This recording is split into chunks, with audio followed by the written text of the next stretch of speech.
Why sensitive people? Go blank when someone raises their voice. Someone across the table lifts their voice half a step.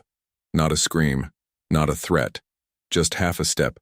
The kind of shift most people would not even register as an event. And something in you closes. Not slowly, instantly, the way a light goes out. A second ago you had a position, a sentence, 3 things you wanted to say and the order you wanted to say them in. Now there is a flat surface where those things were. You can still hear the other person. You can see their mouth moving. You can register that they are waiting. You can feel the pressure of the pause growing where your answer should be. And you have nothing. You look down at the table. You say a version of I do not know. You say you are right. You say nothing at all. And later, hours later, in the car or in the shower or lying in the dark at 1 a.m, every single word arrives at once, in perfect order, with the exact tone you needed and could not find. There is a physical detail that almost nobody reports, and you will recognize it immediately. Your hearing changes. The other person's voice does not get louder in your ears as it gets louder in the room. It gets slightly further away, slightly thinner, as though it is reaching you through a wall that has just been installed. You can still follow the shape of the sentences. You cannot follow the argument inside them. Somebody could ask you, 10 seconds afterward, what was actually said, and you would be able to reproduce the tone with complete accuracy and almost none of the content. The usual explanation is anxiety, that you are conflict avoidant, that you are too sensitive, that you need to work on being more assertive. You have probably been given one of those words by someone who loved you, and you have probably tried to carry it. And every one of those words describes the outside of what happens to you without touching the inside of it. Anxiety would mean you are racing. You are not racing. You are empty, which is a completely different event. Conflict avoidance would mean you are choosing to step back. You are not choosing anything. The choosing part of you is the part that went offline first. There is a second reason those labels never fit. Each of them locates the problem in a general weakness of your character, something that should therefore show up everywhere. But this does not show up everywhere. You can hold your ground in a meeting with people who intimidate you. You can say difficult things to a stranger. You have probably been described by people who have only seen you at work as unusually composed and unusually direct. Whatever this is, it is not a shortage of courage distributed evenly across your life. It is triggered. It has conditions. And a response with conditions is not a flaw in a personality. It is a mechanism with a specification. 5 things get traced here: where the blankness comes from, what it was built to accomplish, why it fires before you have any say in the matter, what it cost you in the rooms where it fires, and what becomes possible once you stop calling it a personal defect and start calling it an old instruction still being obeyed.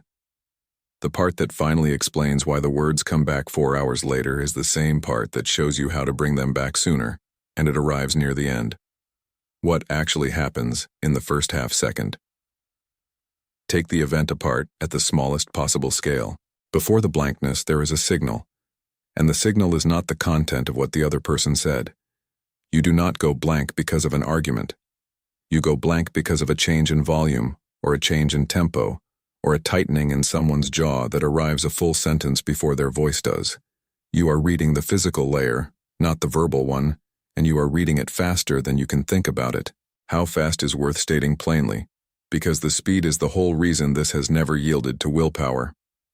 The signal is processed and acted upon before the part of you that forms intentions has been informed that anything happened.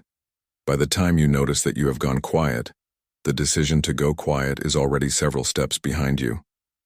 You are not arriving late to a choice. You are arriving after the choice, into the results of it, as an observer of your own outcome. This is worth sitting with because it explains something that has probably confused you for years. You can handle disagreement. You can handle being told you are wrong. You can absorb genuinely hard information from someone whose voice stays level, and you can respond to it with something close to your full intelligence. The variable is never the difficulty of the content. The variable is the temperature of the delivery. Test that against your own record, and the pattern is almost embarrassingly consistent. Someone can tell you calmly that they are ending a relationship with you, and you will ask clear questions. Someone can raise their voice about a scheduling error, and you will lose the ability to state what day it is. The magnitude of the subject is irrelevant. The magnitude of the tone is everything, which means your system is not evaluating threat by consequence. It is evaluating threat by acoustics, and that tells you where this was installed. A response that tracks tone rather than meaning was built by an environment where tone predicted what happened next, and meaning did not. In that environment, listening to the words was a waste of resources. The words were downstream. The information you needed was in the volume, and you learned to read the volume with an accuracy that most people never develop and never need. Consider what that training actually produced, because it is not only a liability. You can walk into a room and know within 2 seconds that something happened in it before you arrived. You can hear the difference between tired and angry in the first syllable of a greeting. You can detect the specific flatness in a voice that means a person has decided something and has not said it yet. Other people find this uncanny. To you, it is not a talent, it is a habit. And it is the same habit that empties you out at the dinner table. The skill and the symptom are one apparatus, and that is why every attempt to remove the symptom has felt like removing yourself. The blankness is not a failure of that system. It is that system completing its work. Something registered a signal, made a decision, and shut down the function that was most likely to make things worse. You never saw the decision because the decision is not made in the part of you that watches, which leaves a question you have never actually asked. Why would going empty ever be the correct move? Volume reads as a verdict, not as emphasis. For most people, a raised voice is a form of emphasis. It means this matters to me, I am frustrated, I need you to hear this. It is loud speech. And loud speech is still speech, still part of an exchange, still something you answer. That is not what a raised voice means to you, and it never has. To you, a raised voice is not part of the conversation. It is the announcement that the conversation is over and a result has been reached.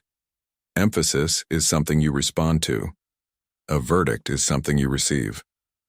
The difference between those two categories is not a difference of degree. It is a difference of what you are being invited to do. If something is emphasis, the correct next action is to speak. If something is a verdict, the correct next action is to absorb it and wait for it to finish.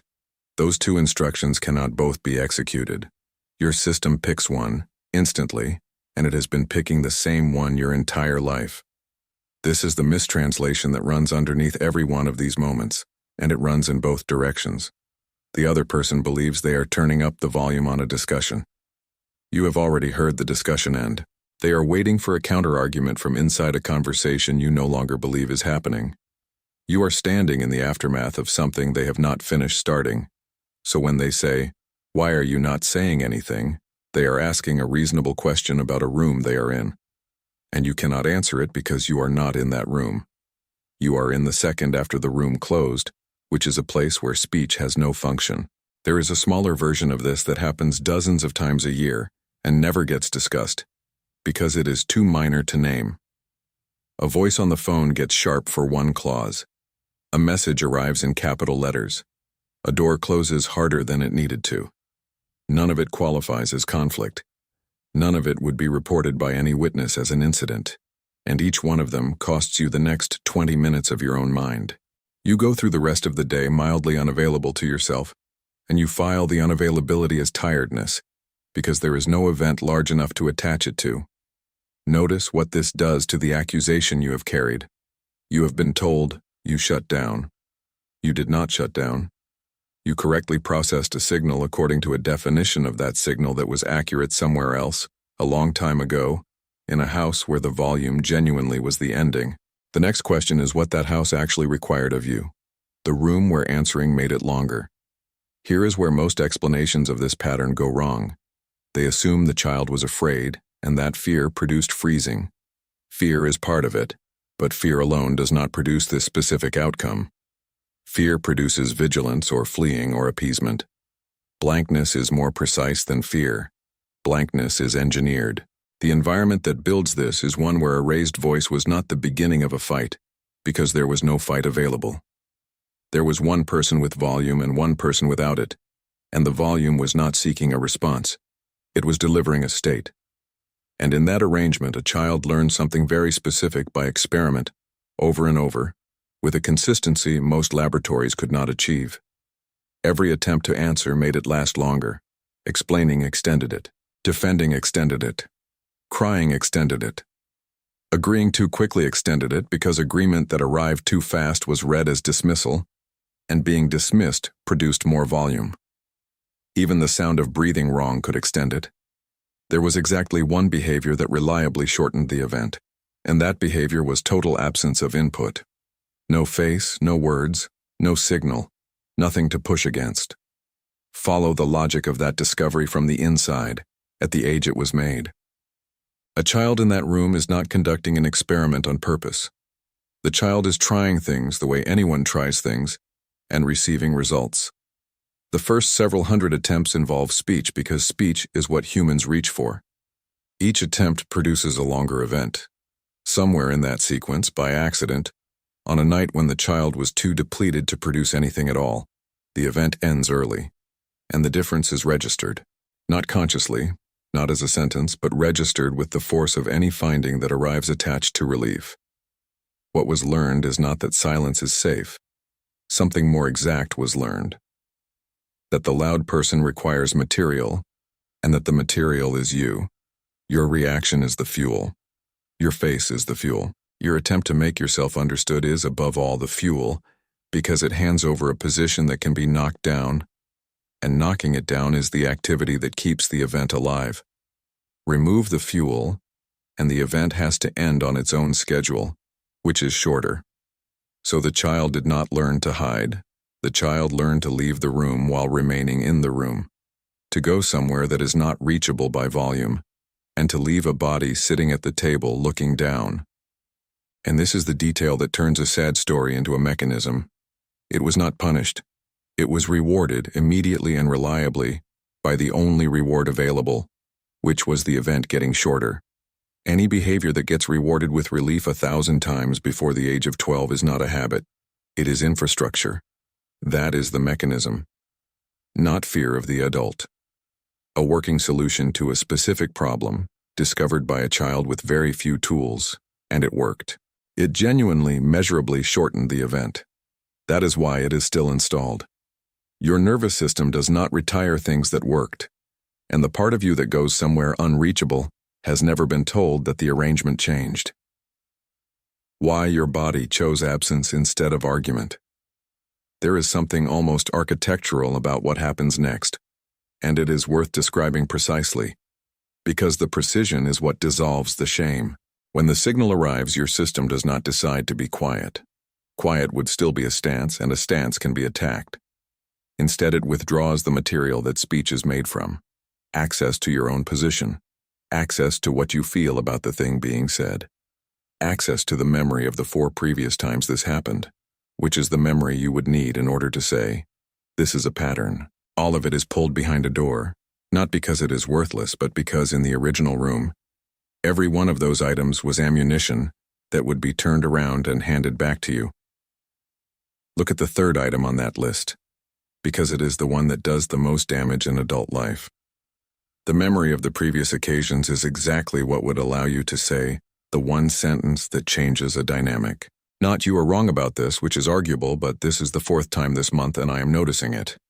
That sentence requires access to a record, and the record is precisely what gets locked, first and most completely, because in the original room, a child who produced evidence was a child who had made an accusation, and accusations were the most expensive thing available.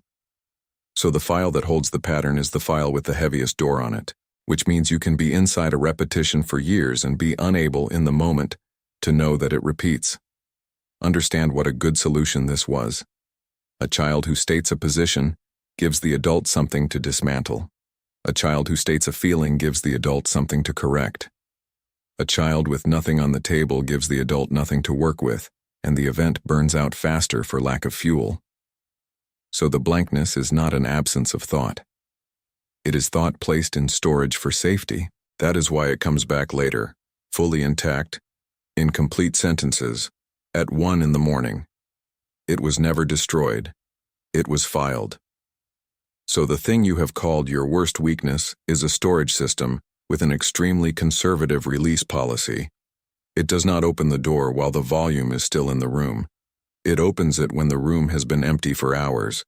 The policy is conservative for a reason that made sense once. Releasing material early was catastrophic. Releasing it late was merely lonely.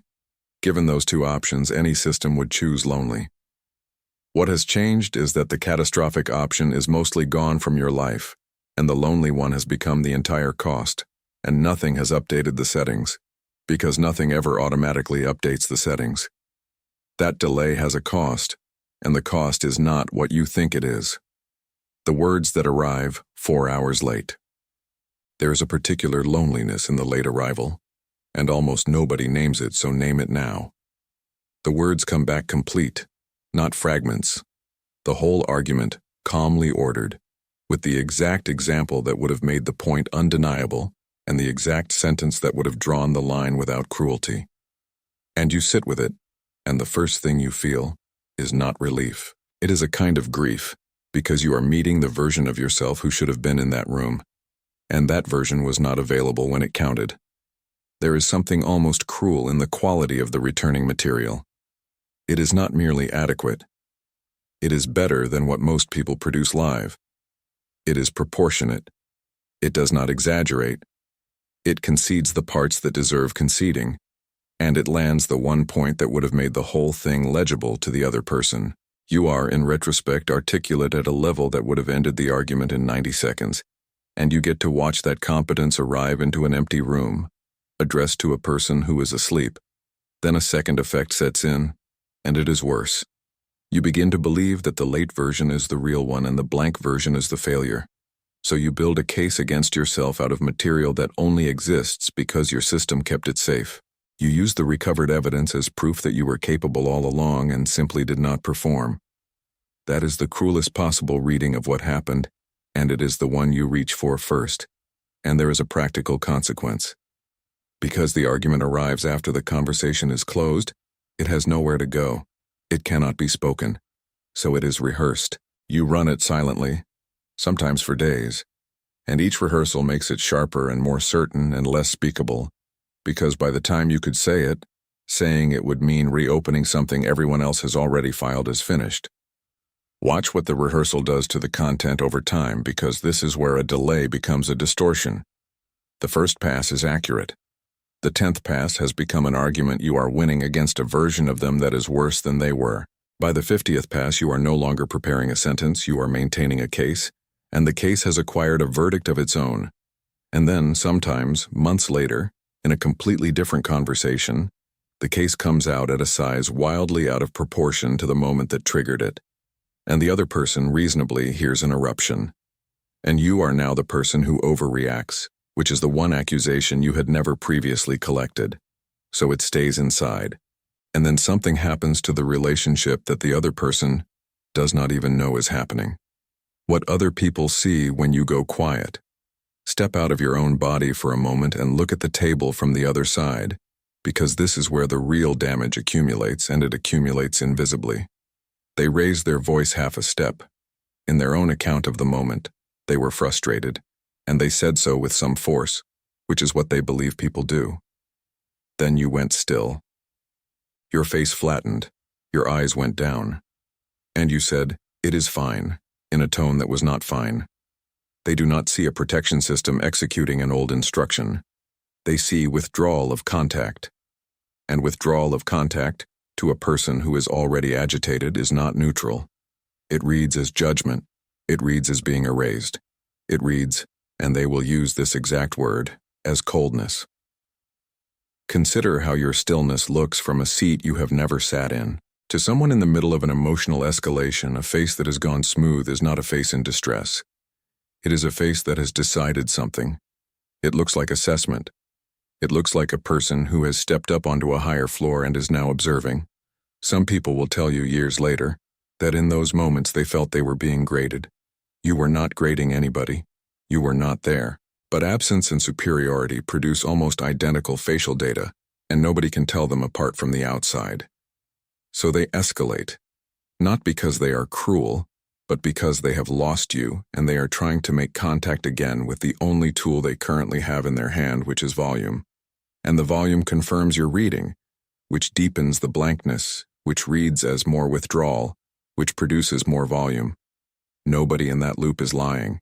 Both people are responding accurately to what they perceive. The loop is built out of two definitions of a raised voice that do not match, and it will keep running as long as neither definition is spoken aloud. And the loop leaves a residue that outlasts the argument. Each time it runs, the other person adds an entry to their private record of who you are, and the entry says that you go away when things get hard.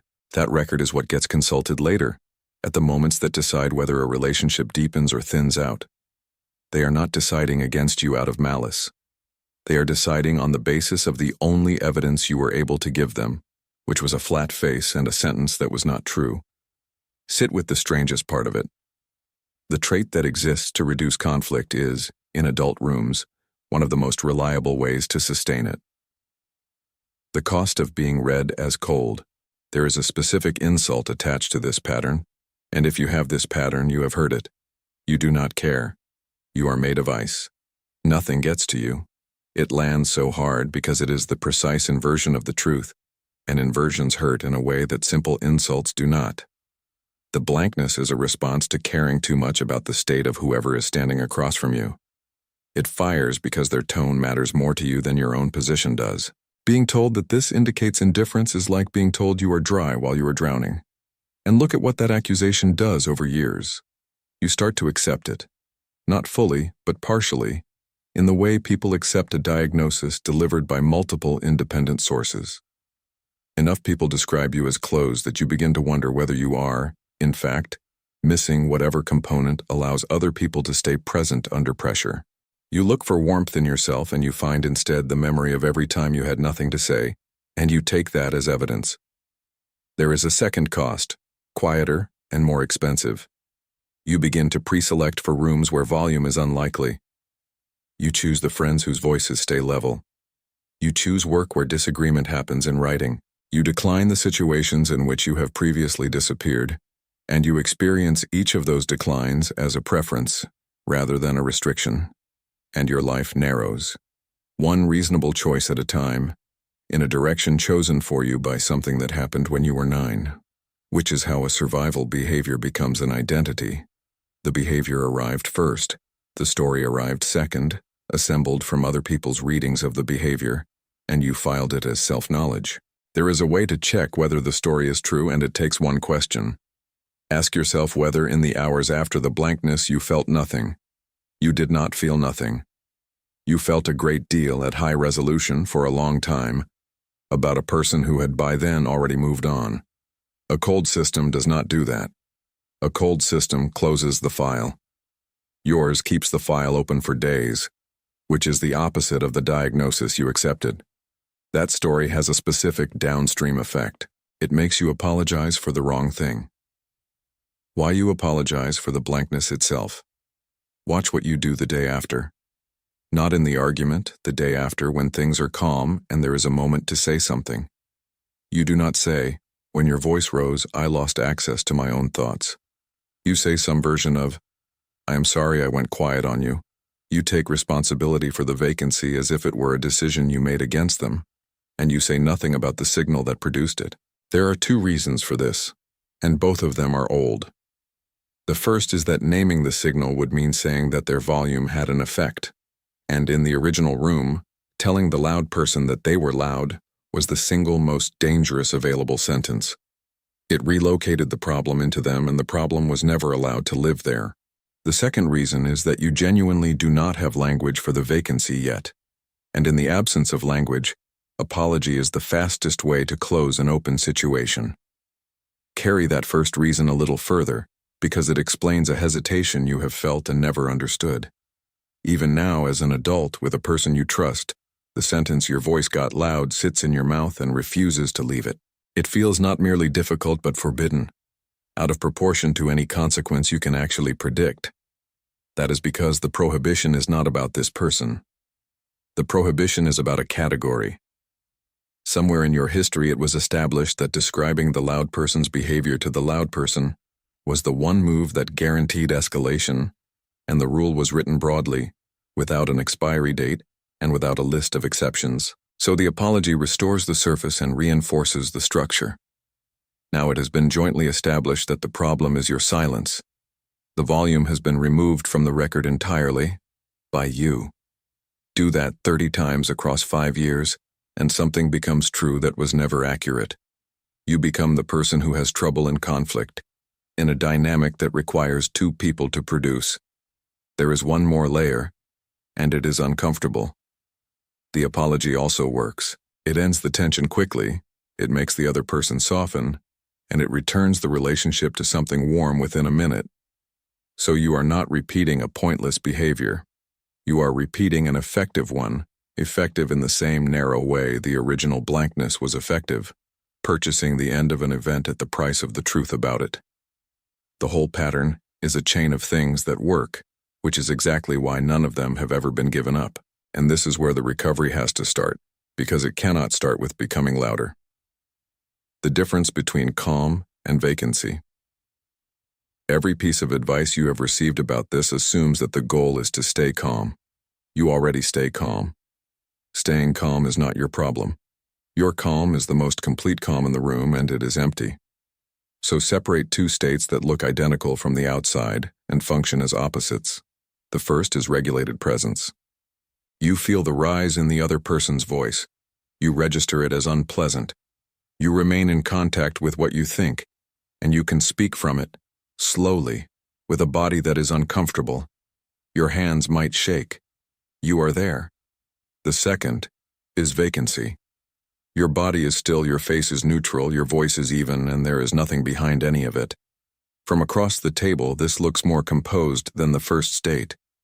It is often praised.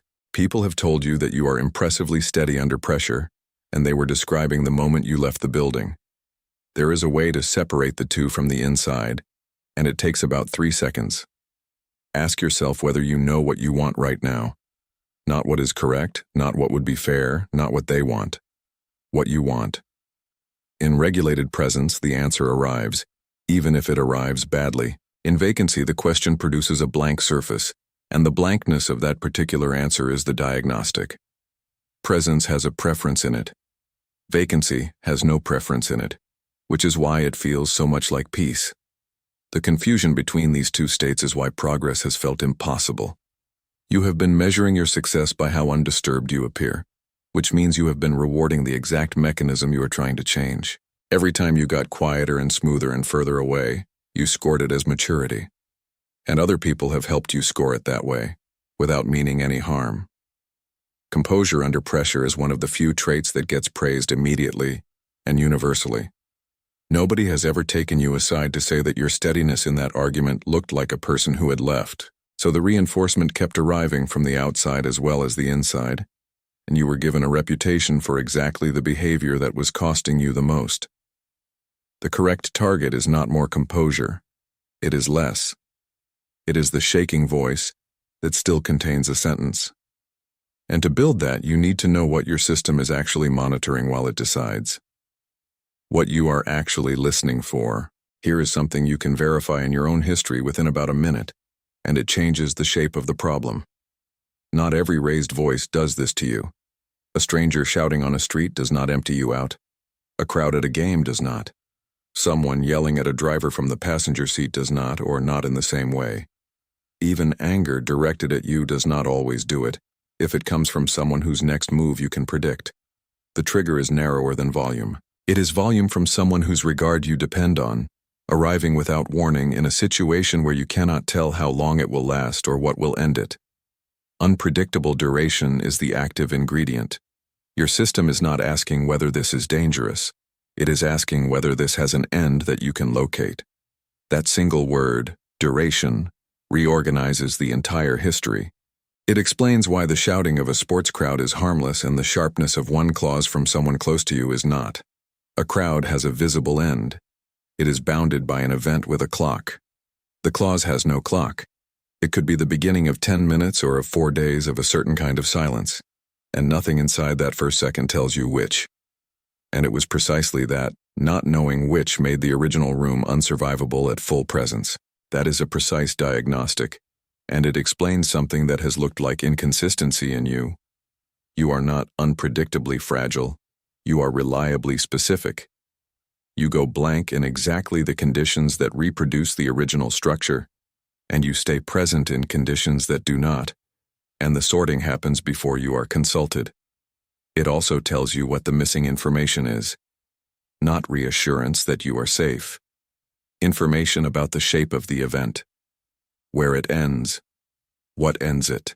Whether the one raising their voice intends an exchange or a verdict. And it explains why every reassurance you have ever been offered fell flat. Being told that everything is fine does not answer the question your system asked. Being told that you are loved does not answer it either. The question was about duration and terms, and the only answers that satisfy it are answers with edges in them. I am angry. I will be angry for a while. And I am not leaving is worth more to you than an hour of tenderness, because it contains the two facts you have been trying to obtain since you were small. That is a question you can actually ask out loud, and asking it does something the last 20 years of trying to be braver never did. The conversations you finish alone. Before the practical part, account for what has been lost, because skipping this is how people stay stuck while appearing to improve. Every one of these moments produced a conversation that was completed in your head instead of in the room. You know what you would have said. You know how they would have answered. You have run the whole thing to a conclusion, and the conclusion is usually accurate, and it was never witnessed. That is the actual cost of the pattern, and it is not the cost anyone warns you about. The cost is not that you lose arguments. It is that you have been in relationships where the most important half of your side never entered the shared record.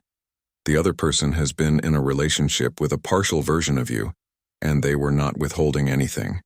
You were, without meaning to, on the instruction of a child who found the only working solution available. Sit with what that means about the endings you have had.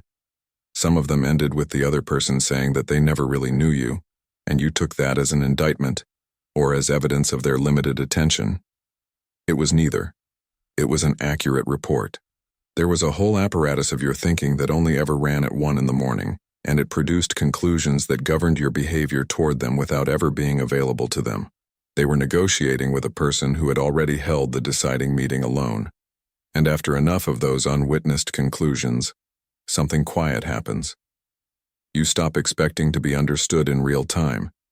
You begin to treat being understood as something that happens later, in writing or alone or never. You call this being private. It started as a shortened event in a room with one loud person and one child looking at the table. There is a grief attached to that sentence, and it is worth taking rather than skipping.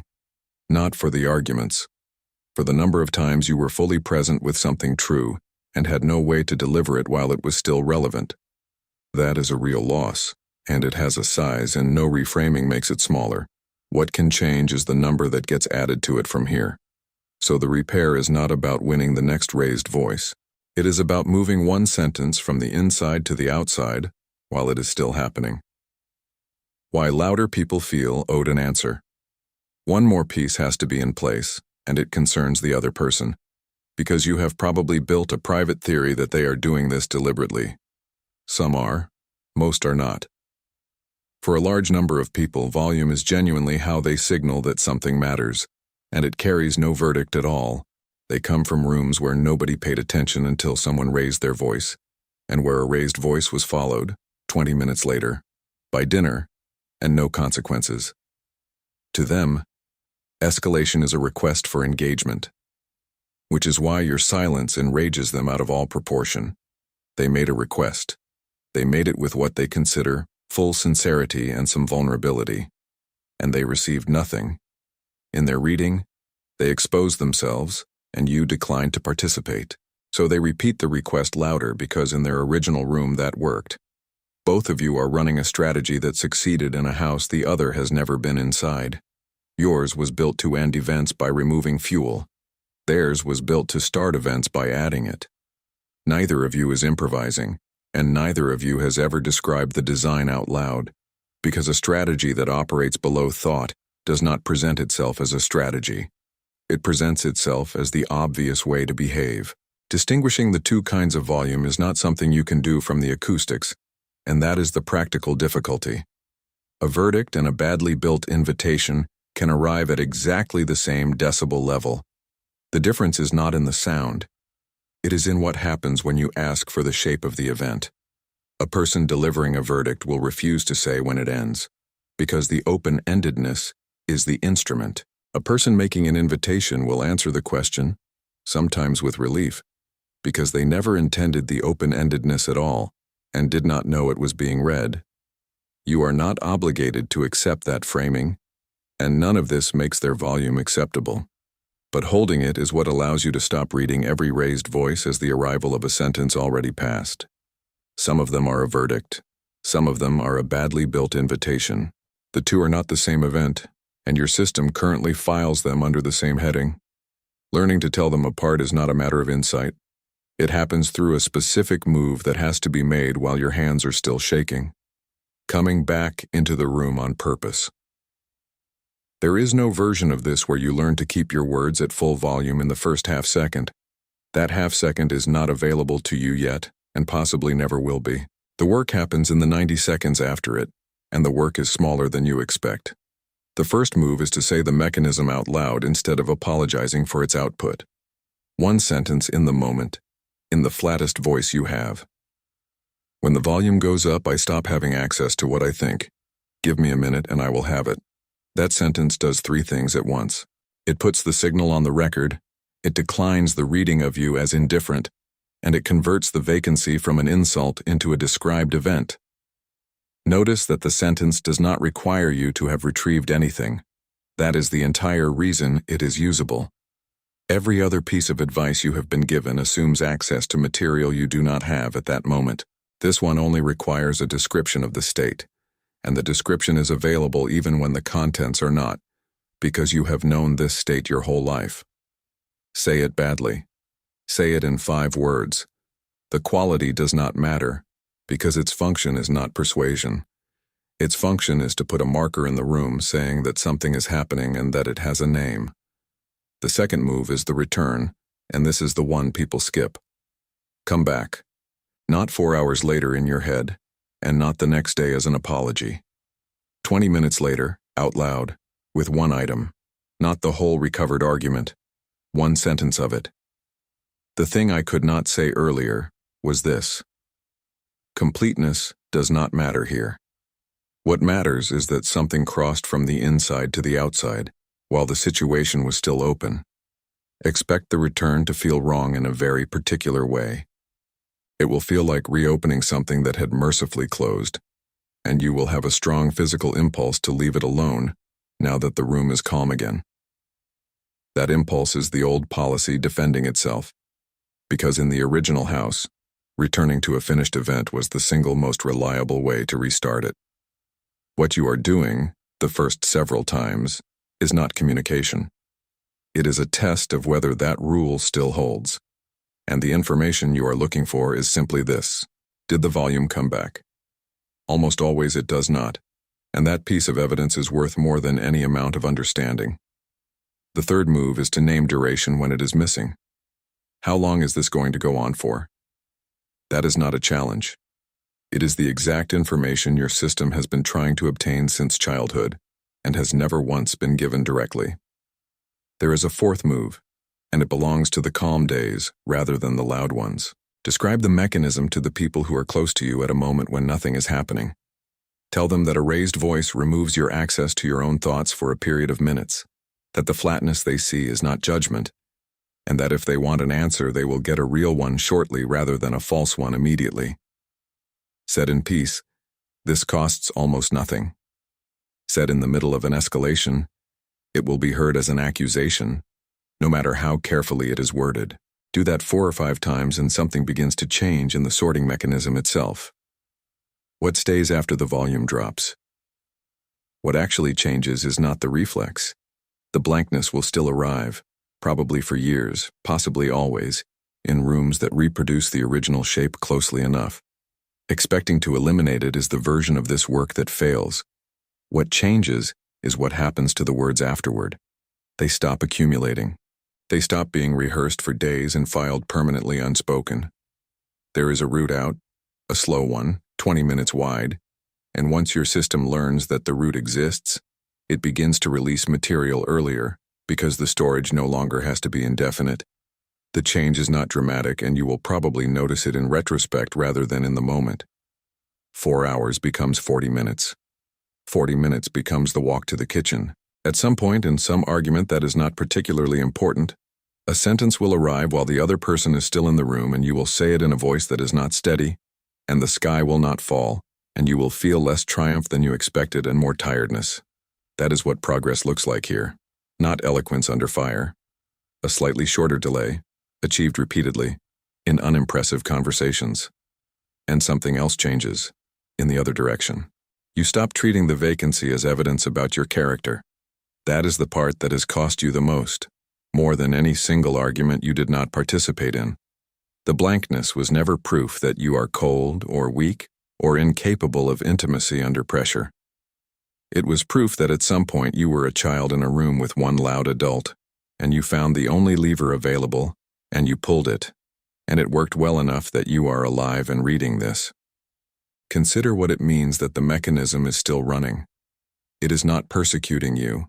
It is standing at a post it was assigned before you could read, executing an order that was never rescinded, because nobody was ever in a position to rescind it.